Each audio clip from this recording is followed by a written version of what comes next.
જે શાંતિથી જીવે છે એ જીવન અમારું દોડવાનું કામ નહીં કરશો। શિક્ષણની અમે માંગ કરીએ છીએ ત્યારે અમારા વિસ્તારની અંદર શિક્ષકો પણ પૂરતા મૂકતા નથી। ત્યારે અમે સરકારને કહેવા માંગીએ છીએ આવનાર સમયમાં જો આ સર્વે બંધ કરવામાં નહીં આવશે તો ગામે ગામથી લોકોના પુકાર પડી રહેલો છે। આવનાર સમયમાં હજારોની સંખ્યામાં નહીં પણ લાખોની સંખ્યામાં એ રોડ રસ્તા પર ઉતારવાના એવું કહી રહેલા છે। ત્યારે સરકારને અમારે વિનંતી છે કે આ તાત્કાલિક ધોરણે આ સર્વે બંધ કરવામાં આવે। ચૂંટણી પહેલા વચનોની વર્ષા અને ચૂંટણી પછી જમીન પર કબજાની ચર્ચા। આરોપ કંઈક આવા જ લાગી રહ્યા છે છોટા ઉદેપુરમાં, જ્યાં હાઇડ્રો પ્રોજેક્ટને લઈને આદિવાસી સમાજમાં ભારે રોષ જોવા મળી રહ્યો છે। છોટા ઉદેપુર જિલ્લાના આદિવાસી પટ્ટામાં આજે ફરી એકવાર જમીન બચાવવાનો જંગ તેજ બનતો જોવા મળી રહ્યો છે। કવાંટ તાલુકાના તુરખેડા ગામથી લઈને નસવાડી તાલુકાના વાડિયા સુધી હાઇડ્રો પાવર પ્રોજેક્ટના પ્રસ્તાવિત સર્વે નામે આદિવાસી સમાજ ખુલ્લેઆમ વિરોધમાં ઉતરી આવ્યો છે। આદિવાસી આગેવાનોનો આક્ષેપ છે કે વર્ષોથી તેમના વિસ્તારમાં શિક્ષણ, આરોગ્ય અને મૂળભૂત સુવિધાઓનો અભાવ છે। શાળાઓમાં પૂરતા ઓરડા નથી, રોજગારીના પ્રશ્નો યથાવત છે, પરંતુ સરકાર આ સમસ્યાનો ઉકેલ લાવવાના બદલે નવા પ્રોજેક્ટ લઈને આવી રહી છે।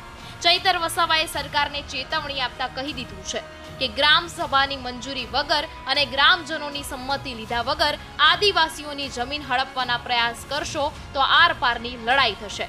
ચૈતર વસાવાના નિવેદન વચ્ચે છોટા ઉદેપુર જિલ્લાના આદિવાસી વિસ્તારમાં હાઇડ્રો પ્રોજેક્ટને લઈને વિરોધની આગ ભભૂકી ઉઠી રહી છે। તેવામાં ચૂંટણી પહેલા વિકાસના વચનો અને ચૂંટણી પૂર્ણ થતાં જ સર્વેની ઉતાવળ। આ મુદ્દે સ્થાનિકોમાં અનેક સવાલો ઉઠી રહ્યા છે।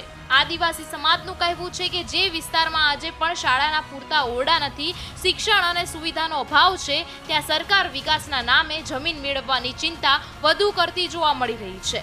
આ દરમિયાન નસવાડી તાલુકાના વાડિયા ગામે આદિવાસી સમાજનું વિશાળ સંમેલન યોજાયું, જેમાં સમાજના આગેવાનોએ સ્પષ્ટ શબ્દોમાં એલાન કર્યું કે કોઈ પણ ભોગે જમીન હાઇડ્રો પ્રોજેક્ટ માટે આપવામાં નહીં આવે અને સર્વેની કામગીરી પણ નહીં કરવા દેવામાં આવે। દ્રશ્યો આજે અનેક સવાલો ઊભા કરી રહ્યા છે। એક તરફ સરકાર વિકાસના નામે હાઇડ્રો પાવર પ્રોજેક્ટની વાત કરી રહી છે, તો બીજી તરફ આદિવાસી સમાજ કહી રહ્યો છે કે કોઈ પણ ભોગે પોતાની જમીન નહીં આપવામાં આવે। ત્યારે આદિવાસી સમાજના આગેવાનોનું આ વિશે શું કહેવું છે તે પણ સાંભળી લઈએ। આજે અમે અહીંયા ડુંગર વિસ્તારના વાડિયા ગામમાં તમામ આદિવાસી સમાજના ગામથી તમામ લોકો અહીંયા એકત્રિત થયા છે। અહીંયા હાઇડ્રો પ્રોજેક્ટનું જે સર્વે ચાલી રહ્યું છે તેનાથી દરેક ગામના લોકોનો ભયનો એક માહોલ છે કે ડરી ગયેલા લોકો છે, તો એના વિચાર વિમર્શ માટે અમે ભેગા થયા હતા અને ત્યારે અમે સરકારશ્રીને એવું કહેવા માંગીએ છીએ કે હવે હાઇડ્રો પ્રોજેક્ટ જેવી આ પ્રોજેક્ટ લાવીને અમારા લોકોને જે શાંતિથી જીવે છે એ જીવન અમારું દોડવાનું કામ નહીં કરશો।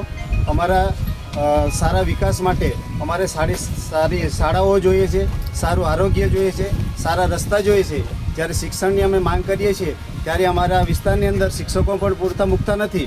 ત્યારે આટલા બધા શિક્ષકોની ઘટ હોય છે, ત્યારે આવા જે અમારા વિસ્તારના લોકોને કંઈ પણ જરૂરી નથી એવા પ્રોજેક્ટો લાવીને અહીંયા મૂકી દે છે।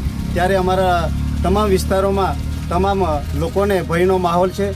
ત્યારે અમે વિનંતી કરીએ છીએ અને આપણા સાંસદ અને ધારાસભ્ય શ્રીને પણ અમે કહેવા માંગીએ છીએ કે અહીંના લોકોની અંદર જે ભય ફેલાયેલો છે એ તમે પણ એને આવીને અહીંયા સ્થળ તપાસ કરો અને જે સર્વે ચાલી રહ્યું છે એને તાત્કાલિક ધોરણે બંધ થાય એવી જ અમારા સૌની માંગ છે। જય જોહાર, જય આદિવાસી। અમે ઊભા છે તમામ ગામના લોકોને સાથે રાખીને સરકાર દ્વારા 1 વર્ષ અગાઉ વાડિયા ગામે હાઇડ્રો પ્રોજેક્ટ પાવર નાખવા માટેનું જે એમને તજવીજ હાથ ધરેલી હતી એના વિરોધમાં અમે ખૂબ સંઘર્ષ કરેલો પહેલાં પણ અને આજે પણ ફરી એ લોકો કવાંટ તાલુકાના તુરખેડા ગામે અને નસવાડી તાલુકાના ધારસીમેલ અને ગન્યાબારી ગામે ફરીથી આ લોકો હાઇડ્રો પ્રોજેક્ટ નાખવા માટે સર્વે કરવા માટે આવી રહેલા છે।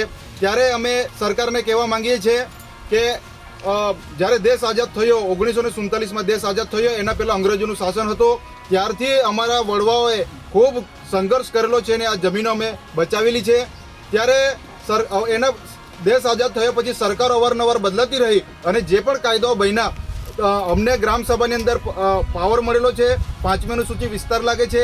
પેસા એક્ટ 1996નો કાયદો એવું કહે છે કે આદિવાસી વિસ્તારમાં કોઈ પણ એક કાંકરી પણ ઉઠાવી હશે તો એ ઉઠાવી નથી શકતા અને ગ્રામસભામાં પાવર આપેલો છે। અને તમે કોર્ટોના પણ જજમેન્ટો તમે જોયા છે કે ના લોકસભા ના વિધાનસભા સૌથી મોટી ગ્રામસભા એવું બંધારણને કહે છે અને બંધારણ દેશનું સર્વોપરી છે. બંધારણથી કોઈ મોટું છે નથી. તો આ સરકાર અમારા વિસ્તારમાં અવારનવાર કોઈ પણ ગામના લોકોને પૂછ્યા વગર અવારનવાર ઘૂસી જાય છે. એના સામેની અમારી લડાઈ છે. આવનાર સમયમાં સર્વે કરવાવાળી ટીમને પણ અમે કહીએ છીએ કે અમને તો ગ્રામસભામાં પાવર મળેલો છે. તમે ગ્રામસભામાં તમારે કોઈ પણ સર્વે કરવા માટે આવવું હોય તો ગ્રામસભાની પરમિશન લેવી પડે. તો ગ્રામસભાની કોઈ પણ જાતની પરમિશન લેવામાં આવતી નથી ને અવારનવાર અમારા વિસ્તારમાં ઘૂસી જાઓ છો. ત્યારે તમને અમારી એક વિનંતી છે, સરકારને પણ વિનંતી છે અને ચૂંટાયેલા જે પણ પ્રતિનિધિઓ છે આ ઉપરના એમને અમારે બે હાથ જોડીને વિનંતી છે કે આ વિસ્તાર ખૂબ શાંતિથી જીવનશૈલી જેવાળો વિસ્તાર છે. અમને આવા પ્રોજેક્ટો સાથે અમને કોઈ લેવા દેવા નથી અને અમારે કોઈ જોઈતો જ નથી. જેવી રીતના અમે અમારા લોકો અહીંના લોકો જીવી રહી છે એવી રીતના અમને જીવા દો, તો એવી અમે વિનંતી કરીએ છીએ. હવે સવાલ એ છે કે ચૂંટણી પહેલા આપવામાં આવેલા વચનોનું શું થયું? શું ખરેખર આદિવાસીઓની સંમતિ વગર પ્રોજેક્ટ આગળ વધારવાનો પ્રયાસ થઈ રહ્યો છે? અને જો ગ્રામસભા વિરોધમાં છે તો શું સરકાર આ અવાજ સાંભળશે? પરંતુ આ ઉપરથી સાફ એક વાત તો ખબર પડે છે કે ગ્રામસભાની મંજૂરી વગર અને ગ્રામજનોની સંમતિ વગર જો 1 ઇંચ જમીન પણ લેવાનો પ્રયાસ થશે તો વિરોધની આ ચિંગારી આવનારા દિવસોમાં મોટા આંદોલનનું સ્વરૂપ લઈ શકે છે. કારણ કે આદિવાસીઓ માટે જમીન માત્ર મિલકત નથી પરંતુ તેમની ઓળખ અને અસ્તિત્વ છે. યાદ રાખજો, આદિવાસી માટે જમીન માત્ર માટી નથી હોતી, એ તેના પૂર્વજોની અનામત હોય છે અને આ અનામત બચાવવા માટેનો સંઘર્ષ ક્યારેય સરળતાથી સમાપ્ત નથી થતો. તમારું આ વિશે શું માનવું છે તેમને કમેન્ટ કરીને જરૂરથી જણાવજો.